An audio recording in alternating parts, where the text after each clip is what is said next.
Donc, je vous présente Luna.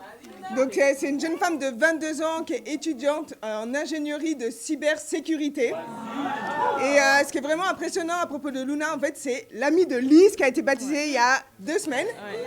Et c'était vraiment impressionnant parce que Lise, elle a eu aucune crainte d'inviter son amie. Et toutes les deux, elles ont étudié la Bible ensemble. Et Luna, elle a eu des doutes, elle a eu des peurs.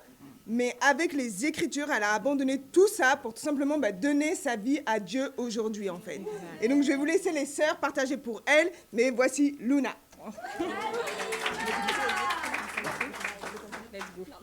Ah, moi je reste là. Ça marche.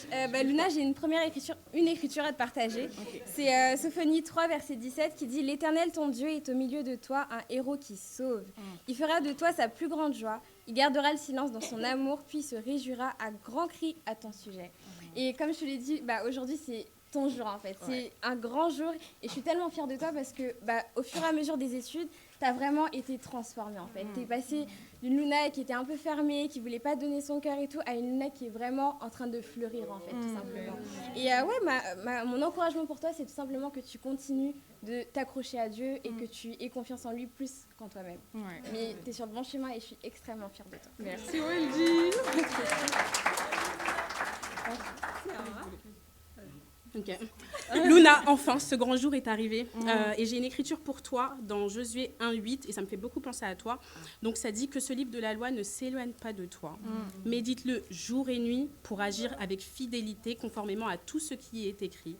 Car c'est alors que tu auras du succès dans tes entreprises, c'est alors que tu réussiras. Et honnêtement, pendant les études, on t'a vraiment vu batailler avec les Écritures et du début d'une étude à la fin, changer parce que tu avais beaucoup plus de foi grâce aux Écritures. Et clairement, c'est ce qu'il faut que tu fasses durant toute ta vie avec Dieu. T'accrocher aux Écritures, méditer jour et nuit. Pourquoi ? Parce que tu as déjà du succès, mais imagine avec Dieu, ce sera incroyable. Donc j'ai hâte de travailler avec toi, je t'aime énormément et je suis super fière de toi. Merci. Alors... Coucou. Donc moi, j'avais juste une écriture à te partager. C'est un verset que j'aime beaucoup.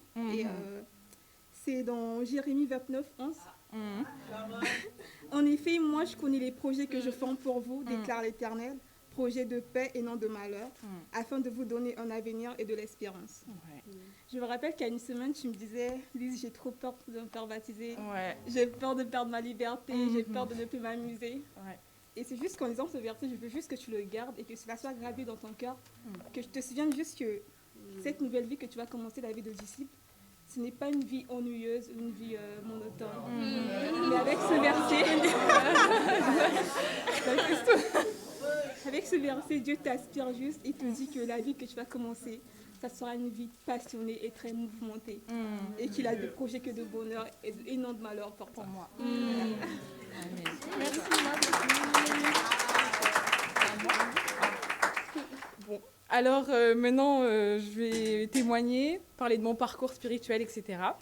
Alors, je m'appelle Luna, j'ai 22 ans, je suis d'origine congolaise, donc Brazzaville du côté...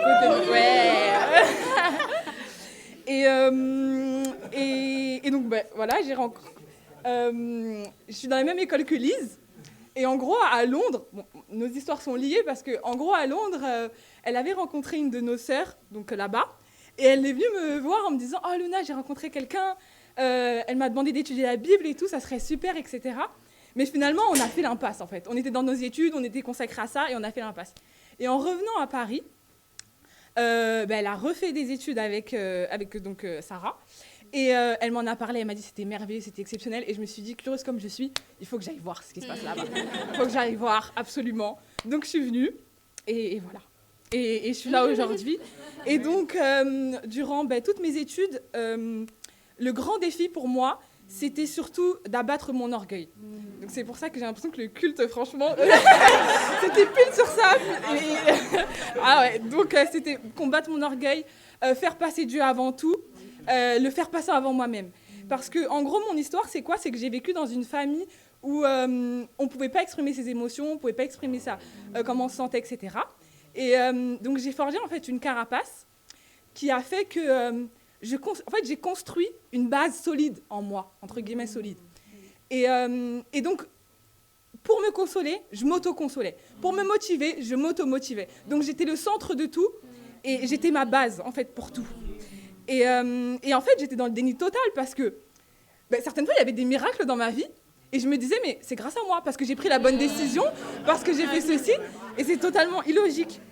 Et voilà. Et donc, à chaque fois qu'il se passait quelque chose de bien, je fermais mon cœur en me disant, c'est parce que j'ai bien fait ça, c'est parce que j'ai bien fait ça, parce que je suis quelqu'un de bien ou autre chose. Voilà.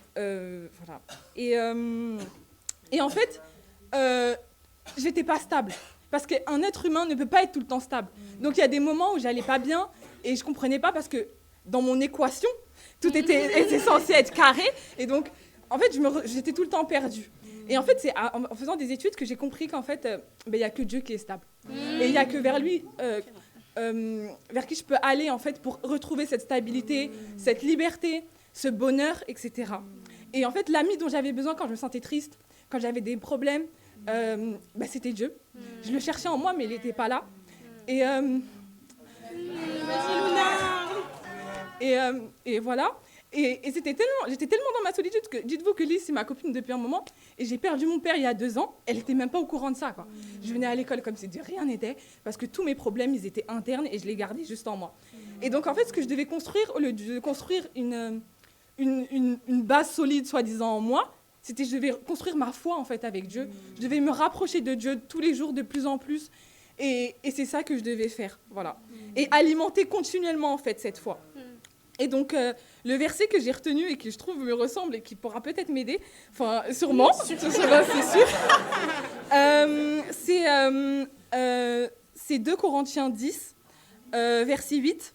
Il dit, « En effet, ce n'est pas celui qui se recommande lui-même qui est approuvé. C'est celui que le Seigneur recommande, en fait. » Et voilà.